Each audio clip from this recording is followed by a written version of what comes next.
Selamat pagi Datuk. Selamat pagi. Datuk macam mana hari ni? Ada sakit ke, sihat ke? Macam mana? Okey, bismillahirrahmanirrahim. Assalamualaikum warahmatullahi wabarakatuh. Alhamdulillah saya sihat dan kerana itu saya berada di sini bersama dengan peserta dan alhamdulillah juga ini pengalaman yang sangat menarik untuk saya. Okey, untuk kita share banyak perkara. Sebenarnya saya hari ini bukan nak ajar vokal ya.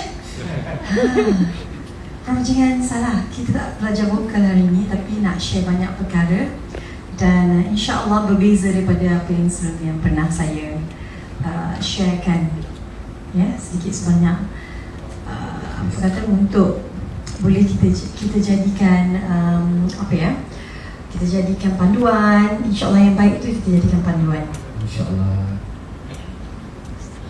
So Datuk Sri, saya nak panggil Datuk Sri ke saya Tok T ke macam mana? Saya panggil Datuk Sri lah. Kita lebih kepada boleh. Okay. So Datuk Sri, untuk mulakan kita punya program pada hari ini, untuk modul 1, dia adalah tentang kisah-kisah Datuk Sri ketika Datuk Sri kecil, masa Datuk Sri baru nak menapak dalam dunia hiburan, macam tu. So mungkin Datuk Sri boleh menceritakan sedikit sebanyak, kalau banyak lah, tentang kita kupas sikit-sikit lah dari Datuk Sri kecil, masa Datuk Sri minat tentang ada minat tu tentang dunia seni ni, macam tu. Okay. Datuk Sri sikit. Baik, sebelum tu izinkan saya dulu untuk mengalu-alukan yang saya hormati Yang Berusaha Profesor Madya Dr. Syahrul Mizan Ismail, Dekan Pusat Pendidikan Berterusan Universiti Melaya yang menerima kehadiran saya dan menjemput saya, juga ya kepada Majlis Pengurusan Tertinggi Pusat Pendidikan Berterusan Universiti Melaya, okay, para peserta yang ada pada hari ini dan semua hadirin dan hadirat yang saya hormati. Okay. Ceritanya tentang Siti Nurhaliza. Ramai dah baca, ramai dah pun menonton banyak dokumentari ataupun cerita-cerita saya di Dada-Dada Akhbar dulu. Kita pakai magazine je kan, Surat Khabar, magazine dan sebagainya. Sekarang ni lebih advance, kita ada platform media sosial.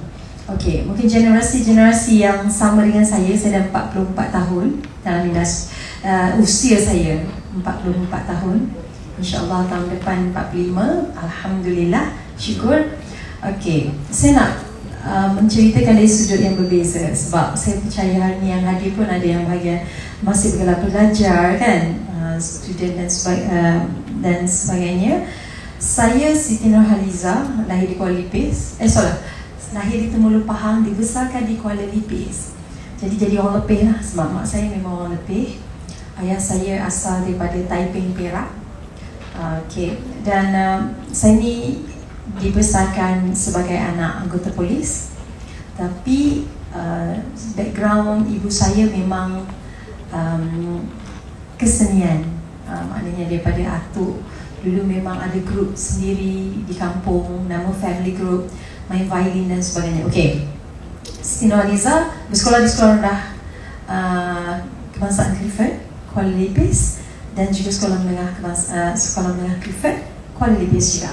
Kini Datuk Sri ni memang asal dan aslinya orang Pahang lah. Ya, IC saya Pahang, Personal Menandu Pak. Okay. Dan saya ni, karakter saya masa kecil, saya seorang yang sangat aktif. Saya adalah seorang yang boleh dikatakan atlet, ya, wow. Aktif di dalam acara sukan dan sebagainya. Saya suka, mungkin sebab karakter anak polis tu ada dalam diri saya, aktif, suka bergaul dengan anak-anak polis yang lain. Kita orang main naik basikal, ya, panjat pokok, bergaduh dan semuanya. Saya karakter yang daripada kecil saya sebegitu, ya. Saya di sekolah juga saya seorang yang sangat aktif dalam persatuan kesenian, dan saya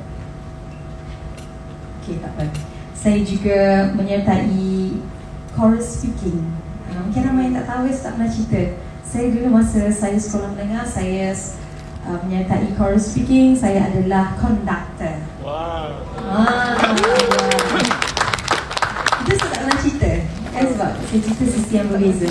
Jadi saya adalah conductor dalam pasukan choral speaking di sekolah menengah Clifford, dan kami menjadi juara dalam pertandingan antara sekolah-sekolah, dan saya nak up sikit lah diri saya. Tak apa, Saya hari ni mahir Datuk Sri. Datuk Sri boleh. Terus So bagi saya itu perlu, sebab kena mengena dengan keyakinan diri kita. Kita build macam mana daripada kecil kan. So saya menjadi konduktor terbaik dalam pertandingan antara sekolah-sekolah di Pahang. Dan mungkin sebab saya masa tu dah ada confident diri. Saya sering membuat persembahan di luar. Kita selalu kena aktif dalam apa-apa kegiatan di sekolah supaya kita tahu kemampuan diri kita macam mana. Okey. Dan saya juga masuk pidato. Saya juga aktif dalam Bulan Sabit Merah, pengangkap, saya juga kesenian. Saya bergaul dengan semua pelajar, tak kira lah latar belakang macam mana. Dan juga saya adalah pengawas perpustakaan. Pakai baju pink kan? Ingat lagi. Dan baju saya pakai hari ni pun saya macam mengimbas balik saya zaman sekolah. Saya pakai blazer macam ni lah sebiji. Dalam saya pakai kemeja warna pink. Ada library kat sekolah Datuk Sri dulu adalah warna pink lah. warna pink, pakai baju kurung warna pink juga. Okey. Itu Siti Nurhaliza masa kecil, zaman sekolah. Saya adalah pemain netball, wakil daerah dan juga negeri. Saya juga main handball.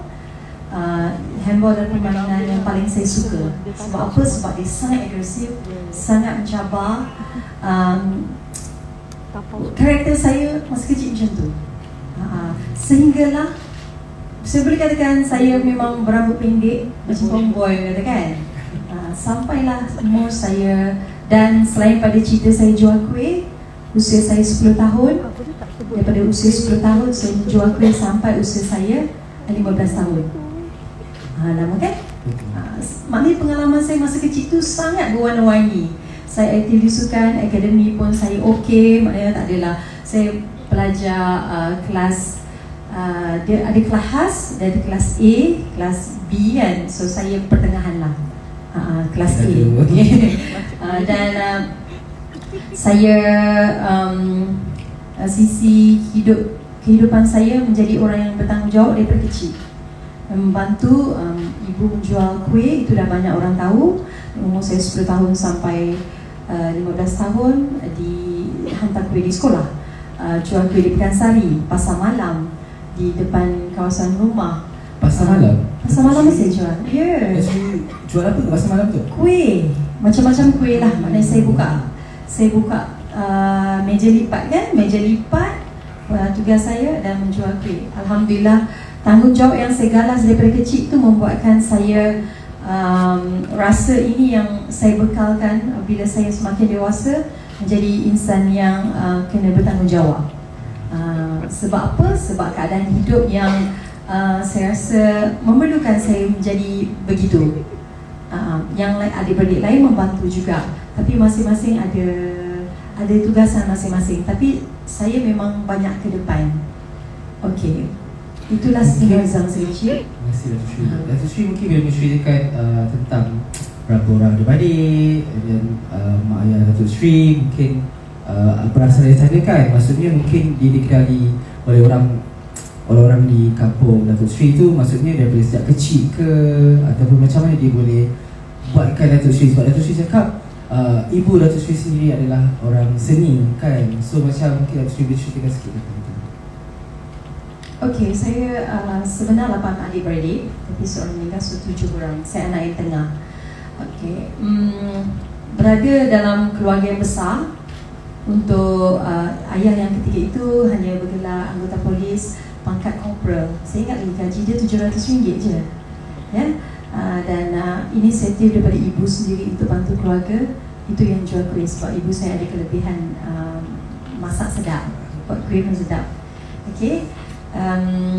Ibu saya memang menyanyi daripada muda juga. Zaman sebelum ibu saya berkahwin, memang ibu sering membuat persembahan di Kuala Nipis, di kampung-kampung, dalam majlis-majlis kahwin. Jadi apabila saya lahir, saya membesar dan saya tengok mak saya buat persembahan perkat kan, isteri polis dipanggil perkat. Secara tidak langsung bakat yang daripada datuk, ibu mengalir kepada saya dan adik-adik saya yang lain. Tinggal lagi saya lebih serius apabila saya ambil keputusan untuk masuk pertandingan bintang HMI. Itu pun kira dah last minute sangat. Suka tengok orang menyanyi. Saya suka menyanyi, tapi saya dulu menyanyi hanya di dalam rumah. Sempatlah arwah ayah saya beli dulu singa kan, singa menangkan lagu, beli dia punya orang panggil hi-fi lah, panggil apa ya, singa, dia punya sound, dia punya dulu saya tahu yang phone yang berubah ayah akan beli phone mainan je. Okay, tak, ini memang satu set karaoke, macam tu lah. Set karaoke, bayar ansuran tiap bulan. Memang saya ingat lah, sampai bulan je mesti nak tolak ni, ayah kata nak tolak, bayar-bayar apa semua kan. So beli set karaoke untuk saya menyanyi. Dulu saya menyanyi hanya di dalam rumah, saya tak berani pergi ke luar menyanyi. Nyanyi di hadapan ramai orang saya tak berani. Jadi saya selalu menjerit petang-petang je. Saya tahu dah sebab rumah saya ni, barek polis ni, depan dengan ibu pejabat polis. Jadi kalau saya menyanyi, memang orang polis dekat office tu akan dengar saya nyanyi dan mungkin akan mengganggu, ya, masa tu. Datuk Sri dulu suka buat free show lah dekat polis. Jadi kalau diikutkan satu balai tu dah tahu dah, suara saya memang lepas habis waktu kerja pukul 5, 5.30, saya akan terus on saya punya karaoke, nyanyi dalam rumah lah. Nyanyi macam-macam lagu lah. Ada artis favourite saya, ada Datuk Syafaini, Datuk Aisyah, ya, Ning Baizura, Zian Azim, semua yang saya punya idola-idola sebelum saya tu, saya nyanyi je lagu mereka. Dan sampai satu ketika dalam majlis perkahwinan dalam barek polis tu, pak saudara saya yang main muzik. Jadi bila dia main muzik, dia dah tahu saya memang suka menyanyi. Dia jemput saya untuk menyanyi, menghiburkan tetamu semua. Tapi masa tu saya tak nak, saya lari masuk rumah pengantin. Sebab apa? Saya tak ada confident diri masa tu untuk menyanyi. Yang lain tu saya okey, main sukan ke apa semua kan, tapi untuk menyanyi. Sampailah anak-anak polis yang kecil-kecil dekat masa perkahwinan tu tarik baju saya. Tarik yang tak nak lepas, yang tarik kuat sampai saya kata okey lah. Saya terus berdiri atas platform. Masa tu platform dia bukan atas kan, platform. Pak saudara je saya main muzik. Okey, nak lagu apa sikit? Patriot Merdeka lah. Kan patriotik ni saya masa tu. Padahal lagu tu yang saya belajar. Okey, Patriot Merdeka lah. Okey, pak saudara saya main je dan saya sampaikan lagu Patriot Merdeka tu dengan gigil dan rasa nak nangis. Sebab first time mengalunkan suara depan orang. Bermula pada saat itulah saya orang kata apa? Orang kata memberanikan diri untuk menyanyi depan orang ramai.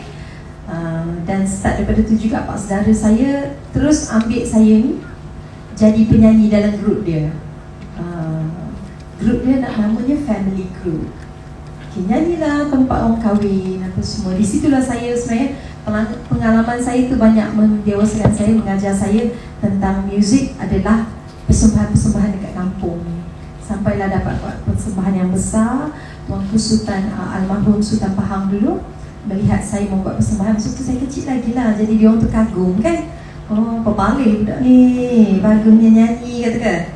So dia bawa saya pergi ke Kuantan, bawa saya ke majlis-majlis yang besar. Sampailah umur saya 15 tahun, saya ambil keputusan masuk bintang HMI. Mungkin Datuk Sri ceritakan sedikit sebenarnya tentang yang bintang BTM tu.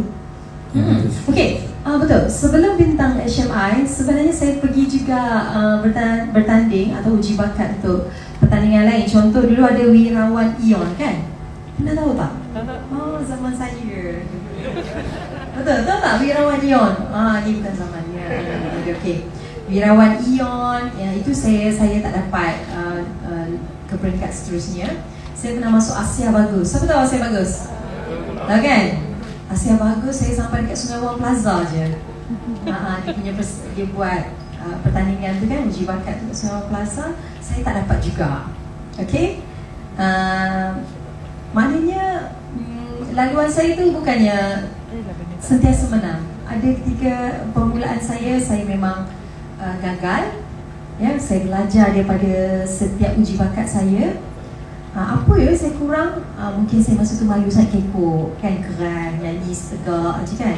So saya belajar sampailah bintang HMI. Okey, apa kata kalau kita imbas sebalik? Nak? Boleh kita mainkan. Sebab saya ada sediakan video yang mana permulaannya orang mengenali Siti Nurhaliza dalam pertandingan bintang HMI.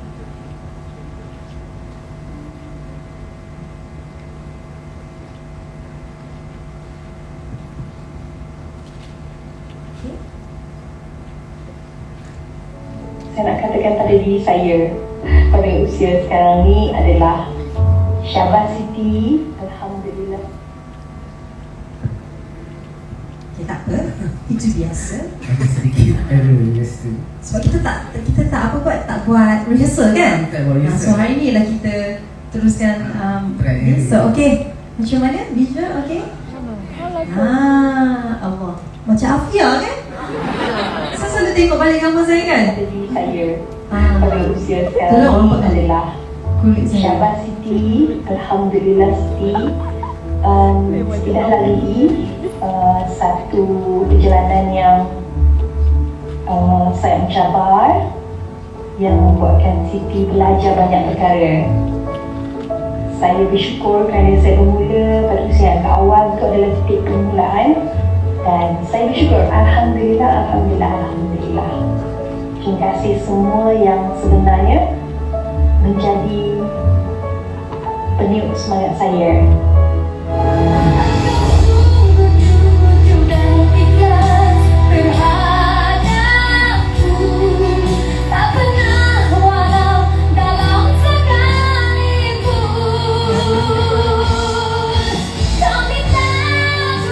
Tengok bajunya, besar sangat. Ini baju cikgu saya sebenarnya, cikgu saya bagi pinjam. Juara bintang HMI 1995, Siti Nurhaliza Haruni.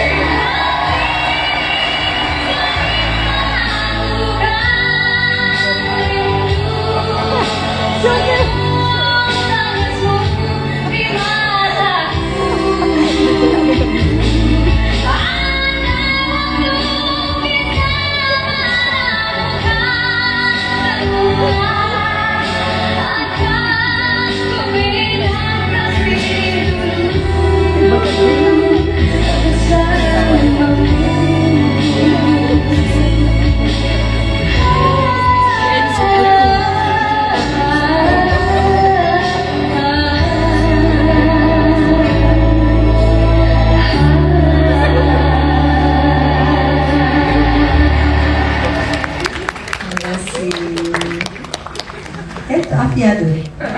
Kurang. Okey. Itulah kenangan yang takkan dilupakan dan takkan terpadam pun kan. Kalau tengok kat mana-mana pun setia bintang HMI Siti Nurhaliza memang keluar inilah wajah dia. Saya dulu agak tan. Saya tan.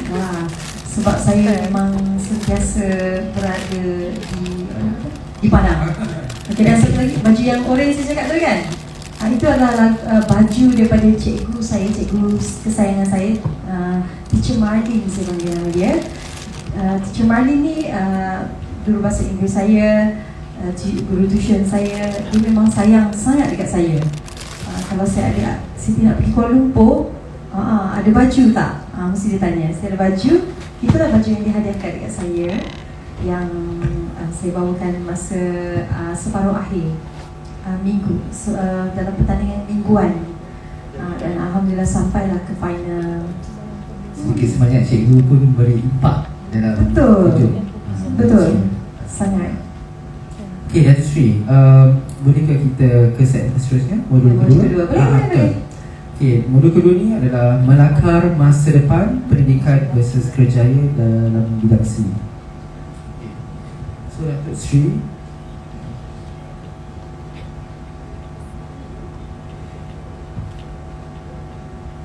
okay, Datuk Sri, soalan saya tujukan kepada Datuk Sri. Apa pendapat Datuk Sri, pendidikan ni dapat membentuk ke kita ni untuk macam Datuk Sri sendiri kan dalam bidang seni kan, Datuk Sri rasa perlu ke pendidikan ni untuk seorang bergelar anak seni? Sangat perlu lah. Sangat perlu. Saya rasa bukan untuk anak seni saja, sesiapa saja yang saya rasa melalui fasa di mana untuk belajar ilmu kehidupan, pelajaran dan juga untuk jati diri itu perlu. Sebab saya memang dalam keluarga, walaupun kami tidak adalah yang belajar sampai ke peringkat universiti, tetapi pelajaran tu memang sangat penting. Abang saya pun STPM, dan terus dia menjadi artis dulu. Saiful Bahri Ayi dulu kan. Dia dulu jadi artis sebelum membawa saya ke dunia hiburan ni. Okey, bila kata tentang pelajaran tu memang sangat penting. Sebab itu bila saya sudah menjadi artis, selepas menang bintang HMI, saya dapat tawaran daripada banyak syarikat rakaman dan saya menerima tawaran daripada syarikat rakaman tempatan. Masa tu ada international recording company juga, tapi arwah ayah saya ni dia berbeza pandangan. Bagi dia tempatan pun tak mengapa, janji mereka menjaga kebajikan, jaga artis ni dengan saya dengan baik, dan mereka boleh ikut jadual saya ketika itu kan. Sebab itulah arwah ayah saya sign kontrak dengan Mr. Tan Sulok Surya Records masa tu. Okay, kerana mereka memahami saya sebagai, masa tu masih lagi belajar kan, umur 15 tahun nak masuk 16 tahun, dan saya perlu berhadapan 17 tahun pula dengan SPM. So jadual tu memang pihak saya yang bagi, dan mereka menurutlah itu yang memudahkan kerja-kerja saya. Saya memang tinggal di asrama untuk tingkatan 5. Saya memang minta untuk duduk asrama untuk menjalani sebelum saya melalui pemeriksaan SPM. Maksud SPM kan. Dan saya memang ulang-alik dari sekolah dari Kuala Lipis ke Kuala Lumpur setiap Jumaat untuk menyiapkan album. Masa tu album Jerat Percintaan. Rutin saya Isnin sampai Jumaat ke sekolah. Habis je sekolah hari Jumaat, terus naik bas, bas loncat-loncat orang panggil. Betul, bas loncat-loncat. Ada masa tu daripada Lipis ke Rauk-Rauk ke Bentong ke Kuala Lumpur. So saya panggil bas loncat-loncat bersama dengan ibu saya ataupun bersama dengan abang saya. Mesti ada yang menjaga kan, untuk siapkan satu album. Dan pengalaman dalam studio tu adalah satu yang sangat baru ketika itu. Tapi saya banyak belajar dengan Allahyarham Datuk Adnan Hasan, kerana dia seorang guru yang sangat bagus. Ya, saya tak belajar muzik, saya tak pandai tentang vokal dan sebagainya, tapi pengalaman adalah guru saya yang sangat berharga. Okey, album pertama saya keluar pada 1 April 1996, dan apabila dah jadi artis, memanglah mereka menuntut saya untuk pergi promosi, buat music video dan sebagainya. Okey, memang rutin saya macam saya cerita macam itulah. Penat tahu sebab kita dah lah nak sangat jadi penyanyi kan. Belajar, lepas tu nak kena ulang-alik Kuala Lumpur, Kuala Lumpur, Kuala Lumpur, Kuala Lumpur. Walaupun KL sama KL, tapi jauh lah juga kan. Jadi saya ni kena pergi promosi, pergi sampai ke Johor lah, ke Sabah Sarawak. Tapi bila kata balik tu mesti kena balik. Kalau sampai hari Ahad pukul 4 pagi pun saya tetap kena pergi sekolah. Jadi tak pernahlah saja-saja nak ponteng.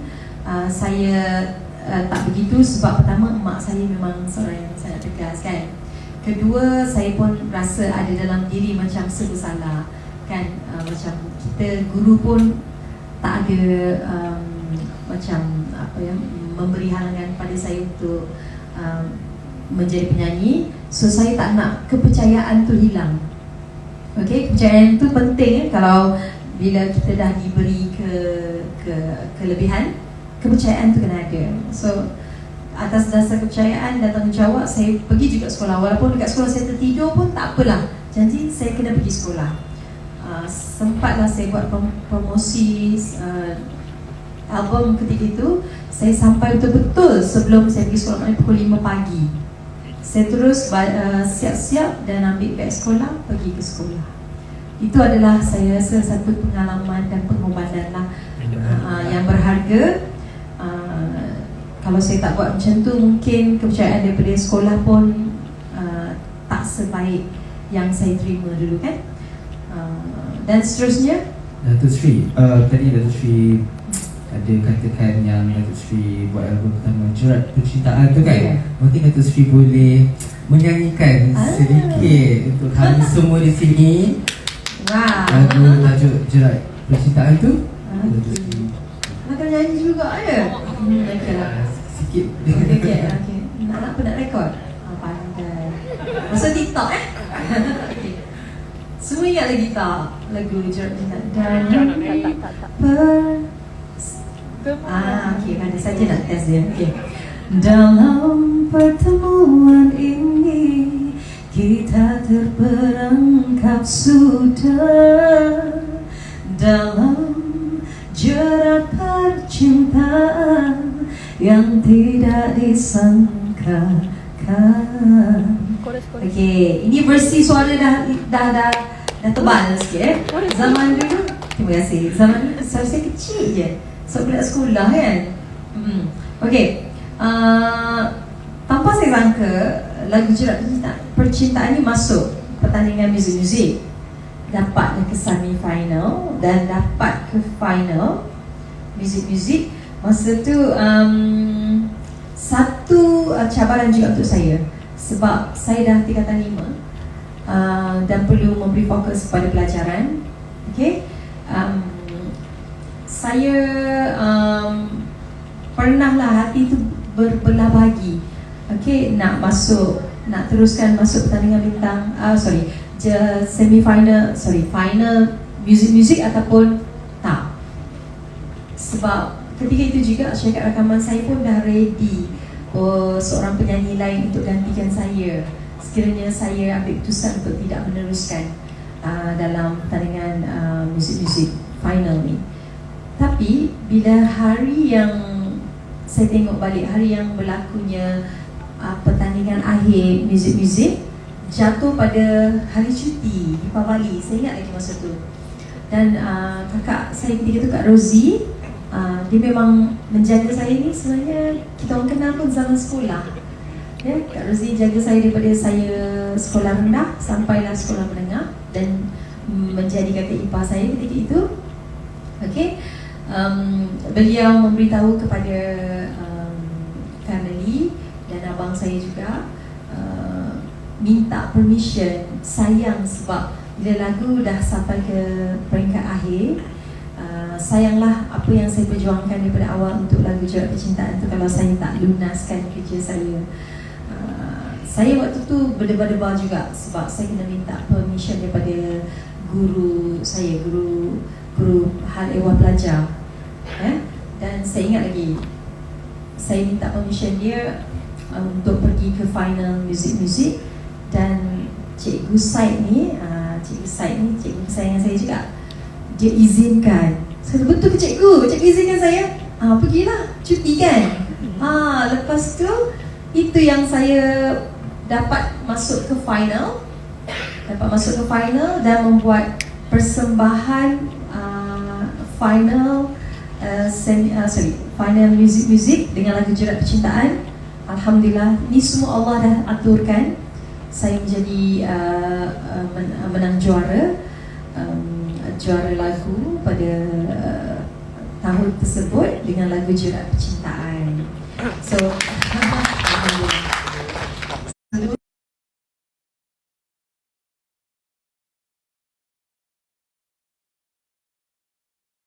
dengan negara luar lah. Jadi dia punya stress level tu lagi tinggi sebab mungkin mereka tak pernah kenal siapa saya, mereka tak pernah tengok saya menyanyi. Tapi dalam pertandingan tu rezeki untuk diri saya dan juga pencipta lagu sebenarnya. Juara lagu memang untuk pencipta lagu kan. So Alhamdulillah lepas menang Jerat Percintaan, saya di situlah lagi saya dikenali. Kerjaya saya makin berkembang, makin meluas dan makin sibuk. Ya, saya dicalonkan, tak apa saya cerita panjang, tak apa okay. Saya masuk lagi pertandingan juara lagu yang seterusnya dalam banyak kategori. Okey, ini kita cerita pasal juara lagu ya. Saya ingat lagi, pertama kali saya menonton juara lagu tu sebelum saya masuk dengan Jerat Percintaan, saya menonton Datuk Nora dan juga Datuk Aisyah. Saya dibawa oleh Ana Bu Hassan. Masa tu saya masih lagi di bawah didikan sebelum lagu Jerat Percintaan dicalonkan. Saya tengok tu dalam hati saya terdetik, di suatu hari nanti saya nak berada di atas pentas tu. Dan tak sangka Allah makbulkan dengan lagu Jerat Percintaan. So selepas tu dengan kategori-kategori yang berbeza, saya pernah masuk tiga kategori sekaligus, irama Malaysia, balada dan juga pop. Masa tu ada kategori pop. Memang seronok lah.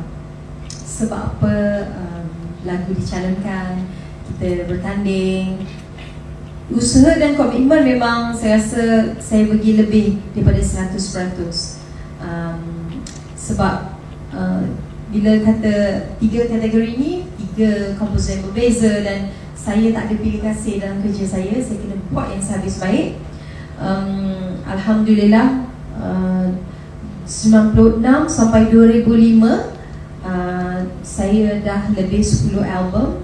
Saya ada juga album solo, saya ada duet, ada album raya dan the best of. Jadi macam-macam pengalaman lah 10 tahun yang saya lalui ketika itu. Dan saya juga berjumpa dengan ramai orang. Saya berjumpa dengan peminat saya daripada Malaysia, Indonesia, Singapura, Brunei.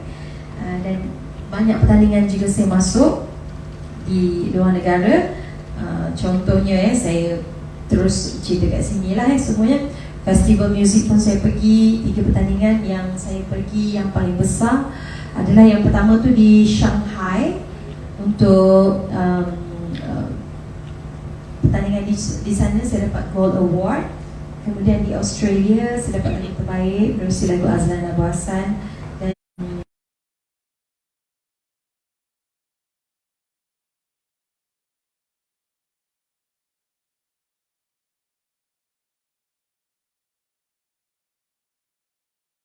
Voice of Asia Kazakhstan pada usia saya 20 tahun.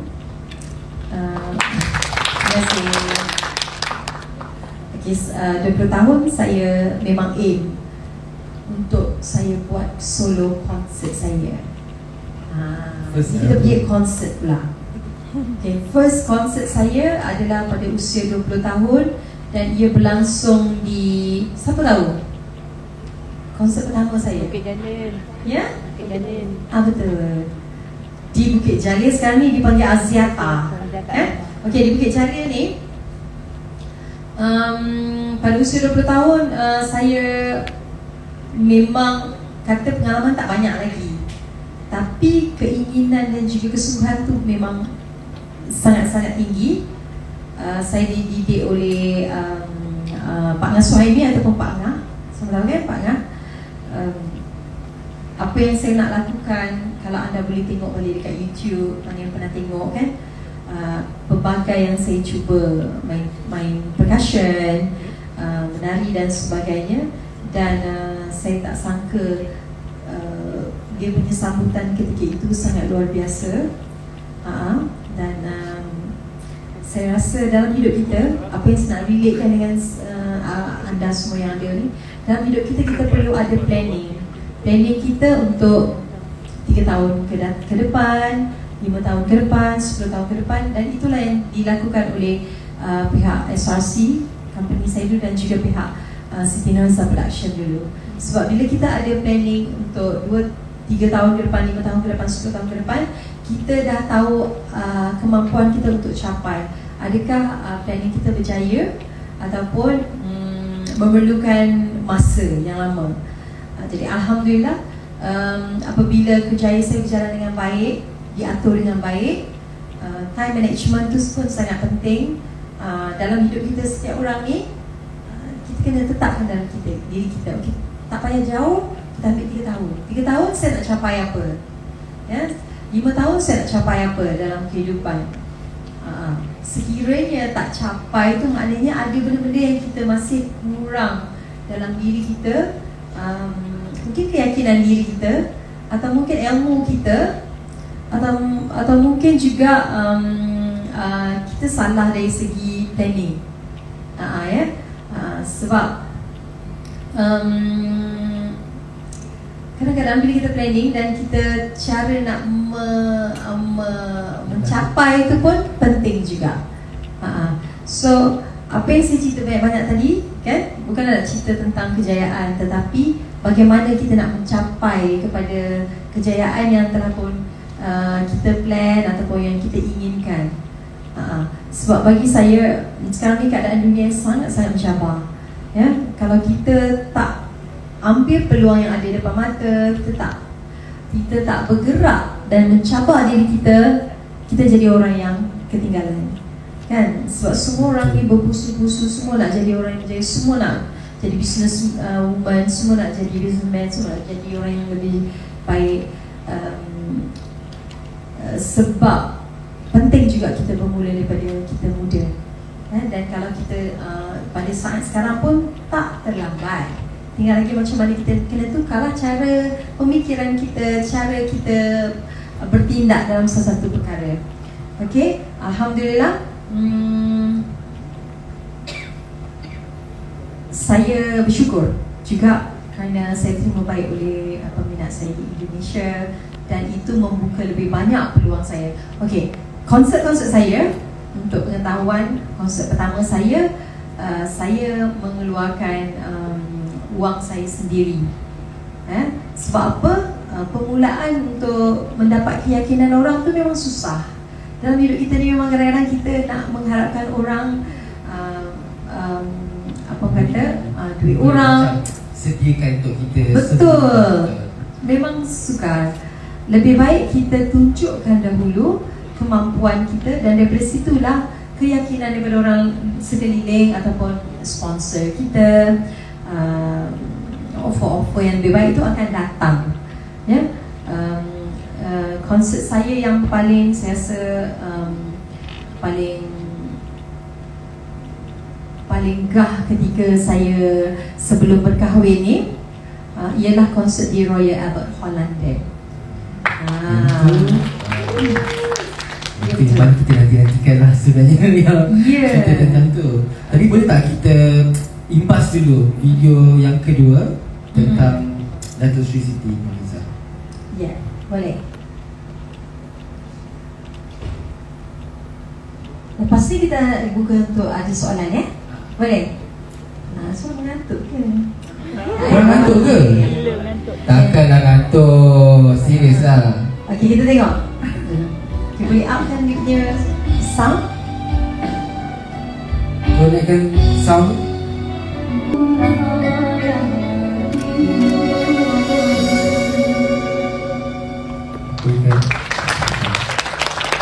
Okay, sekarang boleh kita buka soalan kepada hadirin-hadirat sekalian yang nak bertanyakan soalan kepada Datuk Sri. Ya, biarlah ada soalan sonok sikit kan? Saya jawab. Okey, silakan. Assalamualaikum, nama saya Tok T. Saya seorang peminat Tok T. Terima kasih. Saya Jamilah Abu Bakar. Saya sekarang Jamilah Abu Jamilah, Bakar. okey. Saya adalah penggiat lagu tradisional, terutama lagu keroncong. Jadi soalan saya, kita sudah sedia maklumlah Tok T ada banyak album yang menidangkan berbagai genre.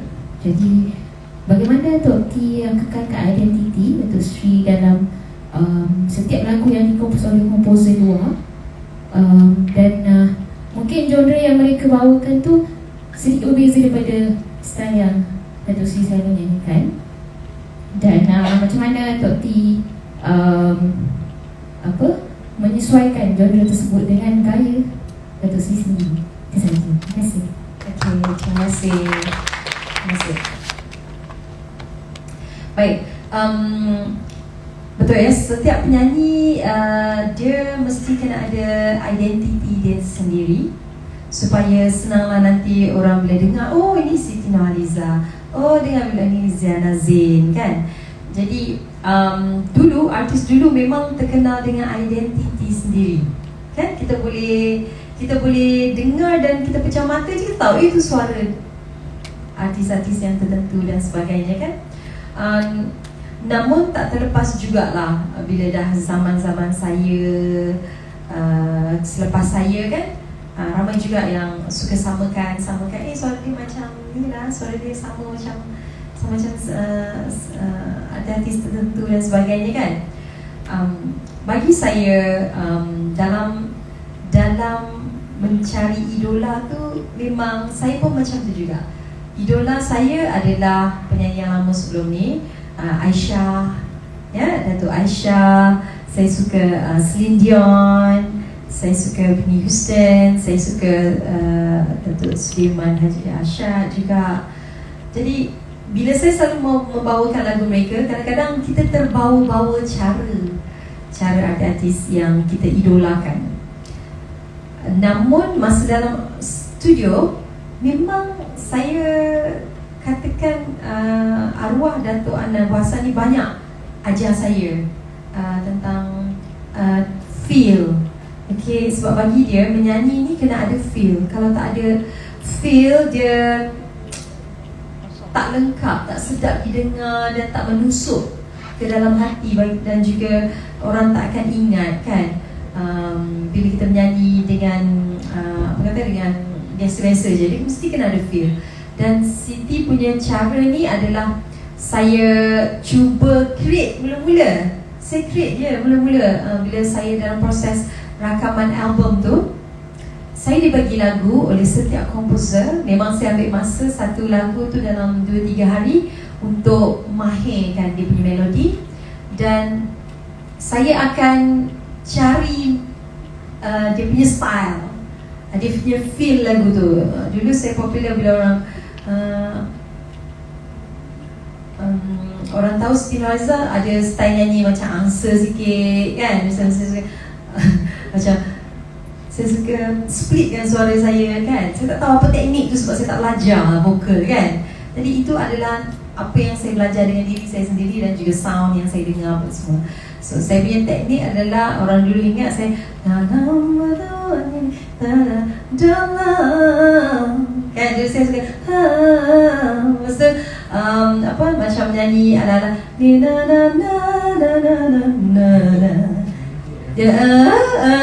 tu kan, saya selitkan jugalah teknik-teknik macam tu kan. So supaya orang tahu itu Siti Nurhaliza, itu Siti Nurhaliza punya suara lah kan.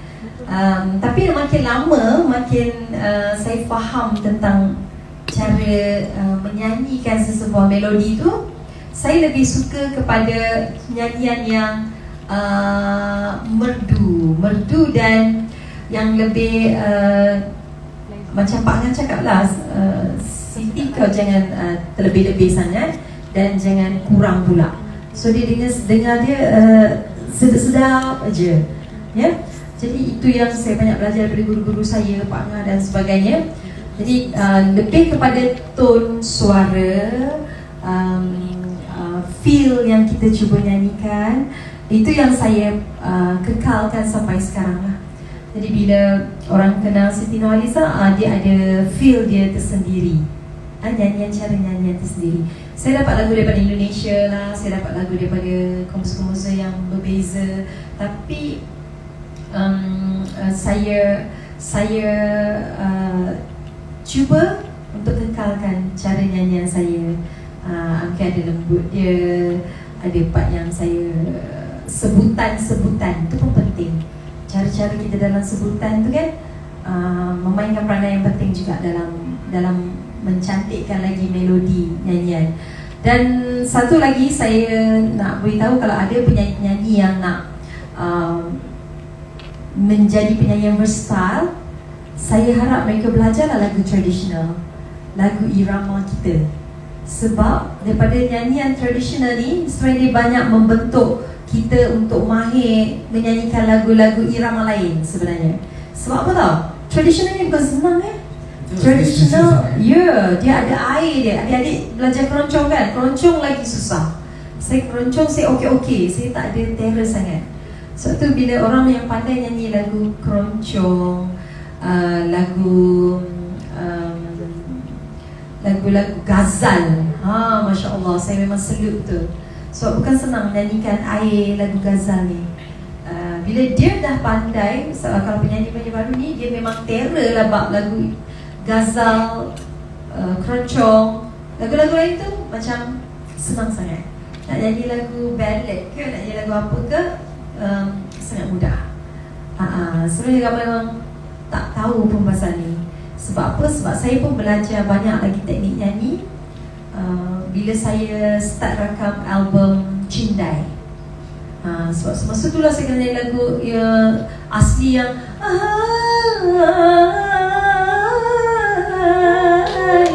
sayangmu sama sayang. Oh, itu susah tau.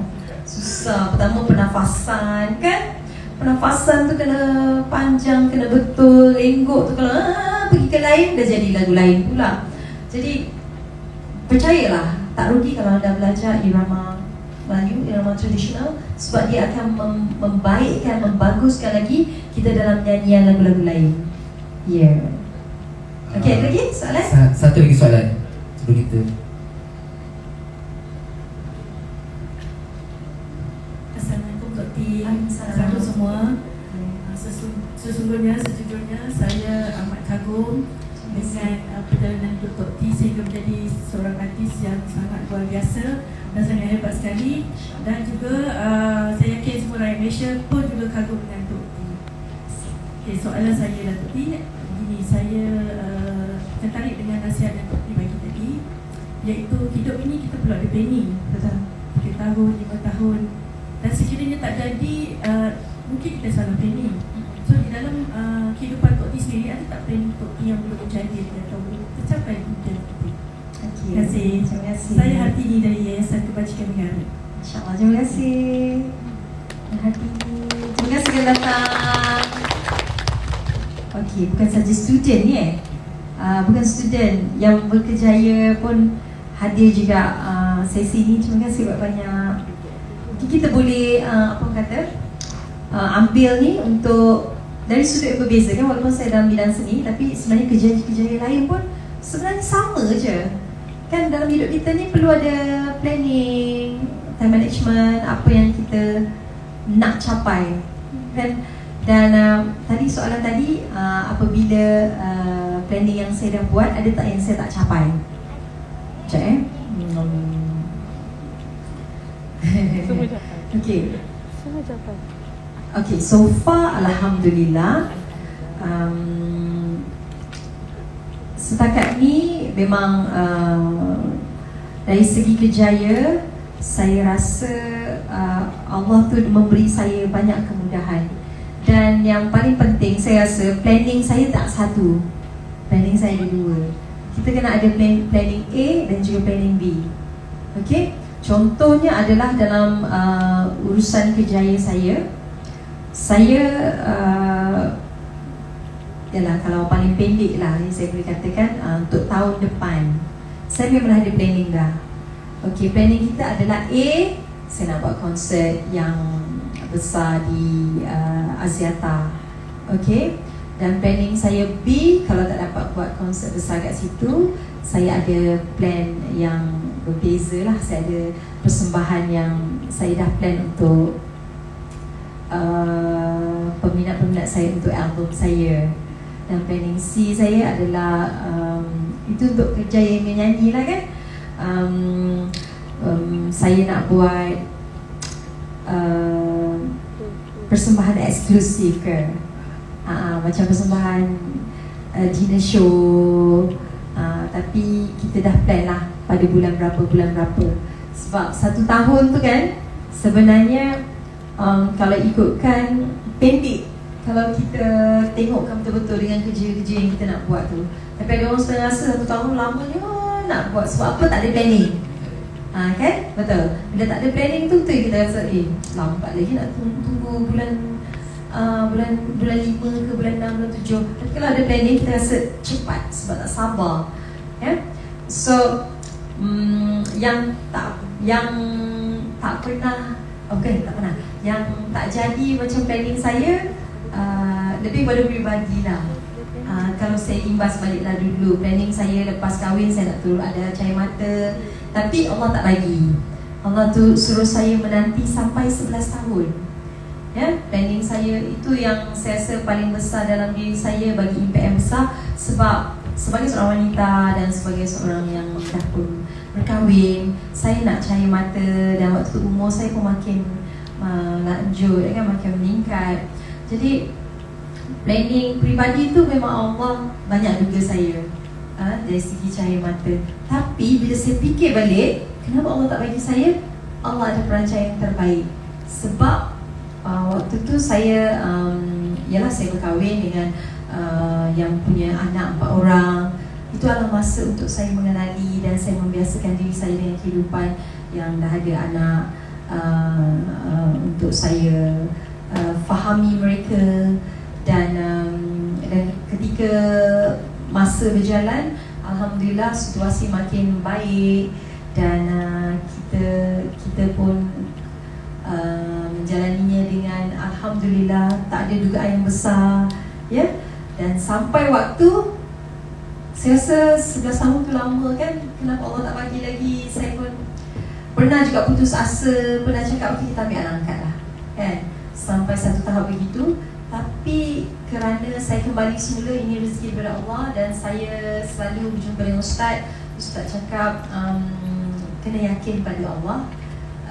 Saya terus tanam pada diri saya. Lepas saya berusaha, maknanya saya menanti tu bukan saya duduk tunggu je, saya berusaha. Saya sebenarnya orang tak tahu, saya pergi buat IVF sampai kali ke-5 baru saya dapat afiah. Saya pergi jugalah segala IUI lah, IVF lah, pergi urut kampung lah, urut moden lah, segalanya. Tapi saya tak share lah sebab saya rasa tak perlu pun untuk di-share kan ketika itu kan. Jadi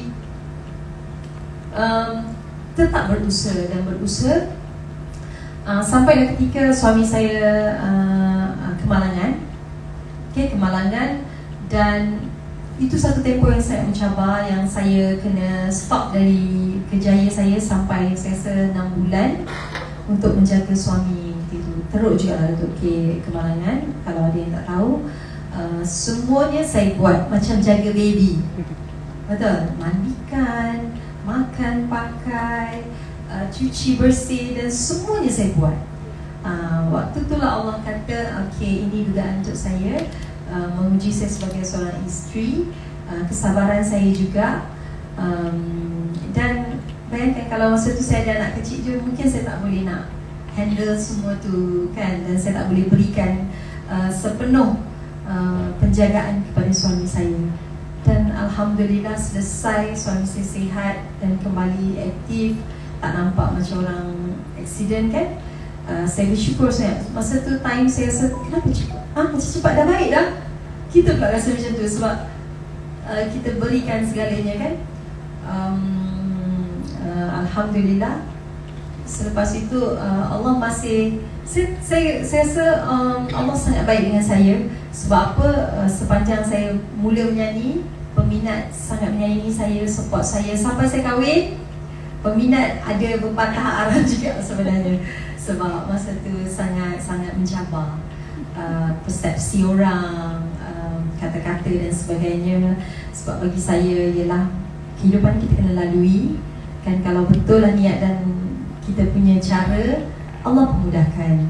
Ya, kita kena bersabar dan bersabar. Alhamdulillah rezeki saya Allah tetapkan masih baik.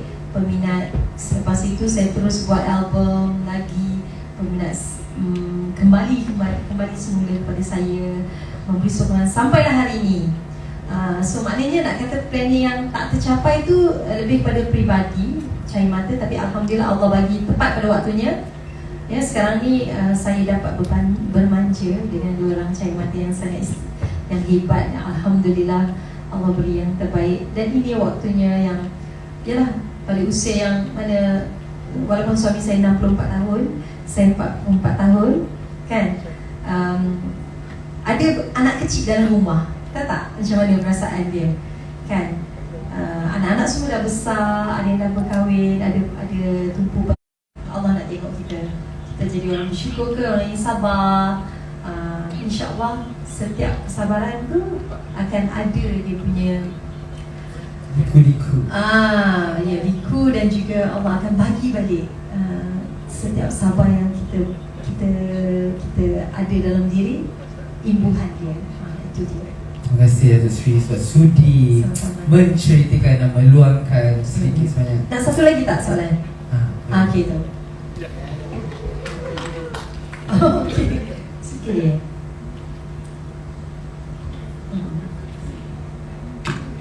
Assalamualaikum. Saya Hafiz. Saya belajar dekat sini. Saya ambil course UDB HR.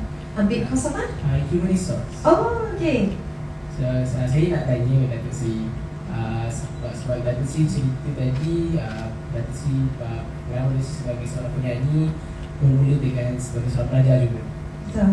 Jadi saya cuba nak bertanya sebagai anak seni yang sibuk dengan pelajaran dan juga ada kerjanya, macam mana Datuk Sri betul-betul boleh membahagikan masa untuk ada kerja Datuk Sri dan juga belajar. Sebab macam budak sekarang kalau petang ada sukan, pagi tak naik sekolah, macam tu.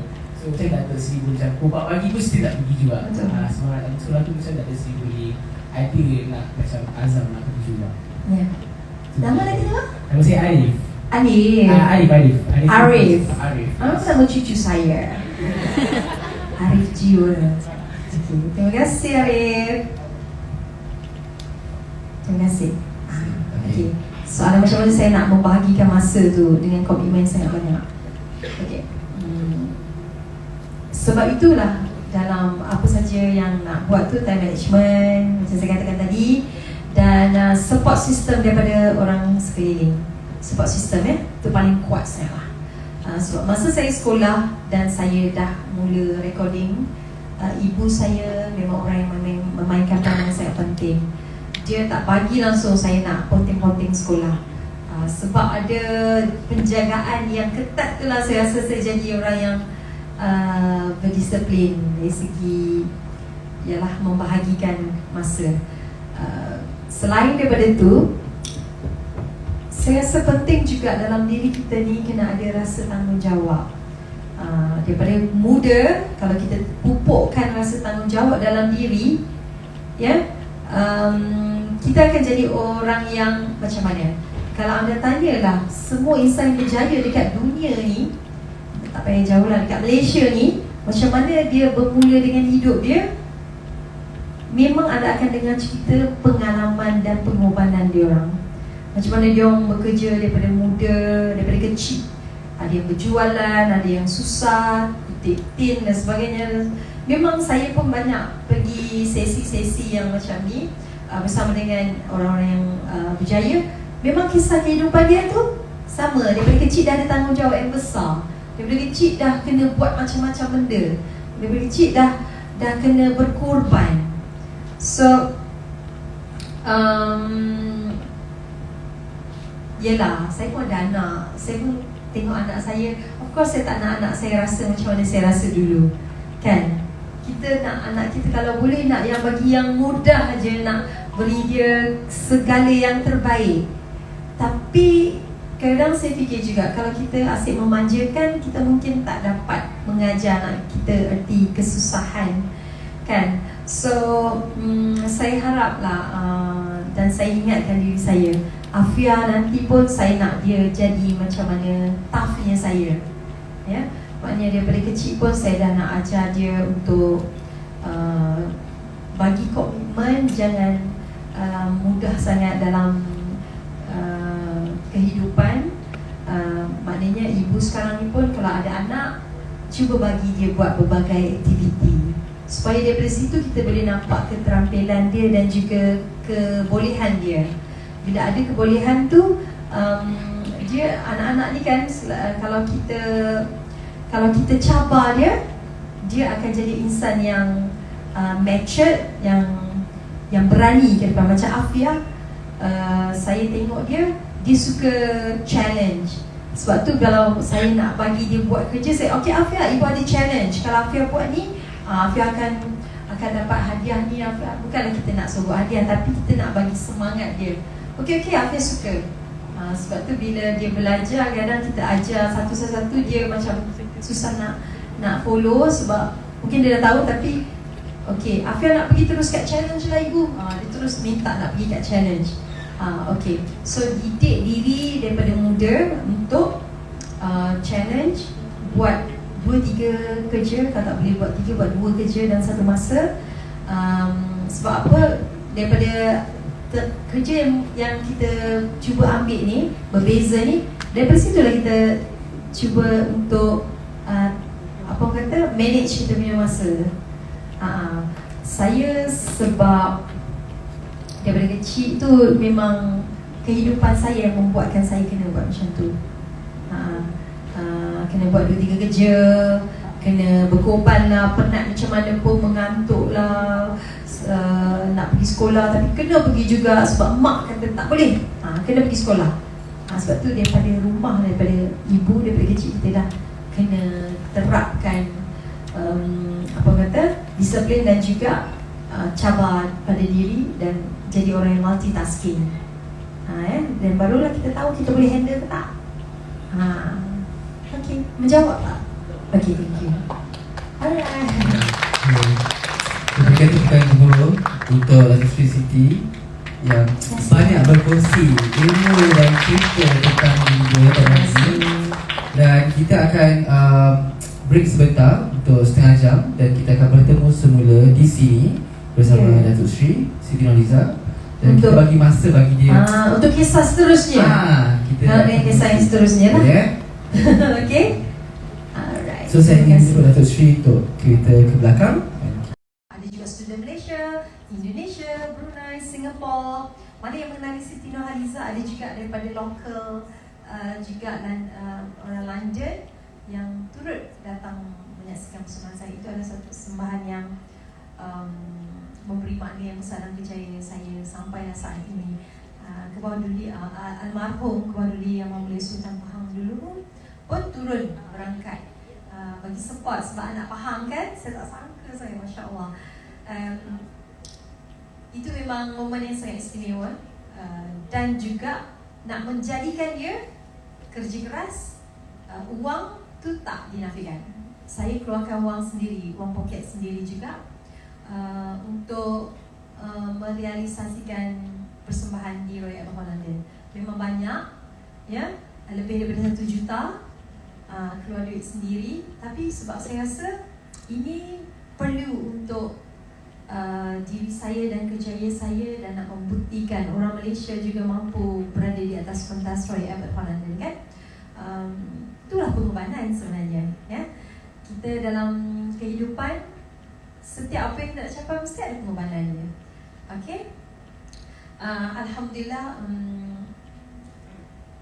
apabila saya ke Royal Albert Hall London, ia adalah saya fikir sebagai menjadi duta kecil juga, membawa nama Malaysia ke peringkat antarabangsa. So itulah momen yang saya nak kongsi daripada Lipis ke London, membawa nama negara, membawa muzik kita.